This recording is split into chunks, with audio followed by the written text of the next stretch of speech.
Hello friend, তোমরা সবাই কেমন আছো? আশা করি সবাই ভালো আছো। আমিও আছি তোমাদের ভালোবাসায় কোনো রকম। তো মনটা খুব খারাপ, তার মধ্যে ভিডিওটা শুরু করলাম। তো গণেশ চতুর্থী জানোই, আজকে গণেশ পুজো। তো এখন তো ঘরে ঘরে লক্ষ্মী পুজোর মতন গণেশ পুজো হয়। এখন আমাদের পাড়াতেও দেখছি প্যান্ডেল হয়ে পুজো হচ্ছে। যাক, ভালো, পুজোটা প্রচার হোক। তো যখন আমার মা শুরু করে আজ থেকে 20 বছর আগে, তো তখন এই পুজোটা এখানে কেউই জানতো না। তো আমার মা এই পুজোটা প্রথমেই, আমরা যেখানে থাকি মদনপুরের বুকে, আমি কোনো দিন কাউকে দেখিনি, এখন সবাইকে দেখছি প্রথম পুজোটা করে। তো তারপরে দেখো, মা চলে যাওয়ার পরে তো 1 বছর আমাদের বাড়ি পুজো হয়নি। তো এই বছর বোন আবার পুজোটা করছে, কারণ বোনই করেছে আমাদের বাড়িতে যতগুলো পুজো দেখছো, 1 মাসে 3টে পুজো সব আমার বোন করেছে। আর দেখো পুরোহিত মশাই, ওকে আমাদের এটাই বাড়ির নিয়ম, পুরোহিত আসলে তার পা ধুয়ে মুছিয়ে দিতে হয়।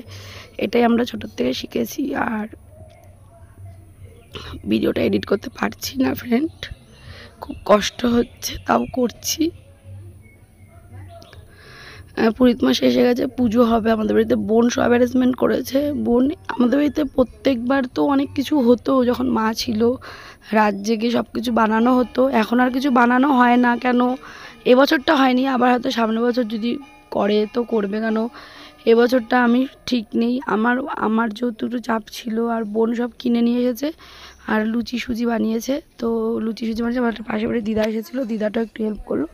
বোন সকাল থেকে আলপনা দিয়ে, তারপরে সিয়ানরাও আসলো, বড়দি তো আসতে চাইছিল না, আমি জোর করে বড়দিকে নিয়ে আসলাম। বড়দি আয়, কেন 3টে বোন যদি থাকি তাও তো একটু দুঃখটা যেন কোথাও কষ্টটা কম হয়। কিন্তু এই কষ্টটা কমার নয়, কষ্ট কখনোই কমবে না। তো বোনই সব পুজোর আয়োজন করছে, আর আমি সকাল থেকে সেরকম কিছু পারছি না, আমি অঞ্জলিটা দিয়েছি। তো দেখো, এই ভাইটা আমাদের বাড়িতে পুজো করছে, ও পুজো করতে এসছে। আর আমাদের বাড়িতে এই পুজোতে সারা পাড়ার লোককে খিচুড়ি খাওয়ানো, ঢাক এনে পুজো করা, তো অনেক কিছু হতো। ওগুলো সব অতীত। যে মানুষটা করতো সে মানুষটা নেই, সে মানুষটা প্রচার করে গেছে, মানে স্মৃতি ফেলে রেখে গেছে। আর আমার খুব কষ্ট ফ্রেন্ড, আমার খুবই কষ্ট হচ্ছিলো। তো বোন সব করেছে, আমার বোনই সব করেছে। তো আগের দিন রাতে একটু ঘুমও হয়নি, মনটা খুব খারাপ। যে এটাই ভেবেই খারাপ, আমি হয়তো সত্যিই ভালো না, হয়তো আমি পারফেক্ট না কারোর জন্য জীবনে। তো এটা একটা কথা। হ্যাঁ, আমি যখন মা ছিল, আমি হাসতে ভালোবাসতাম, আনন্দ করতে ভালোবাসতাম। আগের দিনের ভিডিওটা দেখেছিলে, শিক্ষক দিবসে আনন্দটা করেছিলাম, সত্যি আনন্দ করেছি, আজও আনন্দ করছি। বাড়ির পুজোতে আনন্দ তো অবশ্যই হয়, কিন্তু বেদনাটা বেশি, আনন্দ থেকে বেদনাটা বেশি। কেন মা চলে যাওয়ার পর আবার এই মা, আগের বছর তো হয়নি, আবার এবছর হচ্ছে। 23 সালে মা চলে যায়, 23 সালে আমাদের পুজো হয়নি, আবার 24 সালে হচ্ছে। কেন মা নেই, ফাঁকা। পুজোতে মা থাকতো, মাকে দেখতাম। মা না থাকার যে বেদনাটা, সেটা একমাত্র আমরা উপভোগ করতে পারছি। বোনকে বলছি, বোন আমার খুব কষ্ট হচ্ছে, আমি কিছু করতে পারছি না, আমার হাতই এগোচ্ছে না। যেই মেয়ে, আমার বোন, মানে আমরা 3 বোনই সব কিছু করি, মানে সব থেকে বেশি তুখার আমি, সব কিছু করা, সব কিছু এক হাতে পেরে যাওয়া, সেই মেয়ে আর আমি এখন মানে পারছি না এগোতে। তো ভগবানকে এটাই বললাম, ভগবান আমার মা যেখানেই গেছে যেন খুব ভালো থাকে, মা যেন অনেক অনেক ভালো থাকে।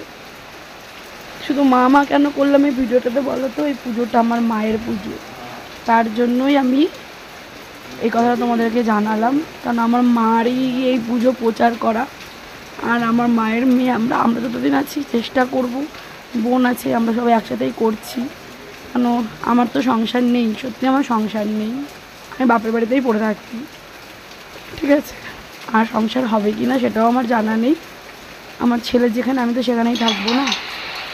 তো দেখো, পুজো হচ্ছে, এখন আরতি হচ্ছে, আর বোন সব কিছু গোছালো। আর পুজোর পরে একটু খিচুড়ি করা হয়েছিল। তো আমি ভিডিওটা আজকেরটা দিয়ে দেবো, কালকের থেকে আবার আর একটা পার্ট আমি দেবো, যখন প্রসাদ সব কিছু দেওয়া হবে।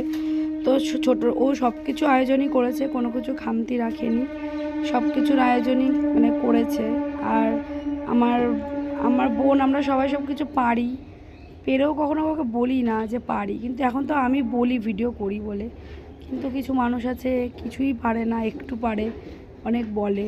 তো এখন আমি বলি যে হ্যাঁ আমি পারি, করি। কেন বলি? যে দেখি তো, যে মানুষকে আজকাল দেখি তো, তার জন্যই। তো দেখো, ভগবানের দর্শন পেলাম, মনটাও কোথাও যেন ভালোও লাগছে, আবার কোথাও যেন দুঃখেও ভরা। সব দিকেই জড়িত আছি। আনন্দ করি, ওপরে করি, ভেতরটাতে আনন্দ নেই। চেষ্টা করি সবার মধ্যে মিশে থাকার, ভালো থাকার, সবাইকে ভালো রাখার, কিন্তু কোথাও যেন না মনে হয় আমাদেরই কেউ সহ্য করতে পারে না। যে ডালটা ধরি সে ডালটাই ভেঙে পড়ে। যাকে আপন ভেবেই ভালোবাসি সেই না আমাদের সাথে কেমন একটা ব্যবহার করে। ফ্রেন্ড, এটা আমি তোমাদেরকে বলছি, আমি তোমাদেরকে তো সব কিছু বলি, তাই বলছি।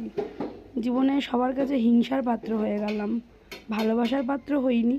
সবাই খুব হিংসা করে এটা ভেবেই যে মা নেই, আমরা পেরে যাই, আমরা সংগ্রাম করে বেঁচে আছি, আমরা পারি, এটাই মানুষ নিতে পারে না।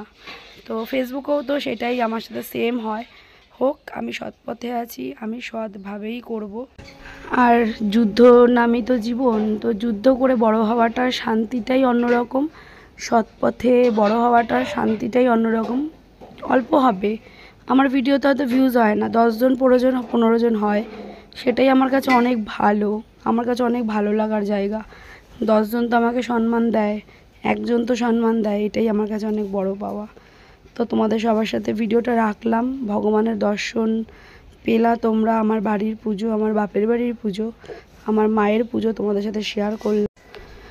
আর পরের দিনের ভিডিওটাও শেয়ার করব তোমাদের সাথে, কেন বোন খিচুড়ি করলো পরে, তা সবাইকে প্রসাদ দেবে বলে, সেইভাবে কাউকে বলা হয়নি। সবাইকে প্রসাদে যে পুজো করে মামিকে একটু প্রসাদ দিচ্ছে। তারপরে দেখো খিচুড়ি করতে বসে গেছে, এখনও খিচুড়িটা বানাবে। তো পরের ভিডিওতে ফিরছি, ততক্ষণের জন্য সবাই ভালো থেকো, সুস্থ থেকো, আর জয় গণেশ, সবাই ভালো থেকো।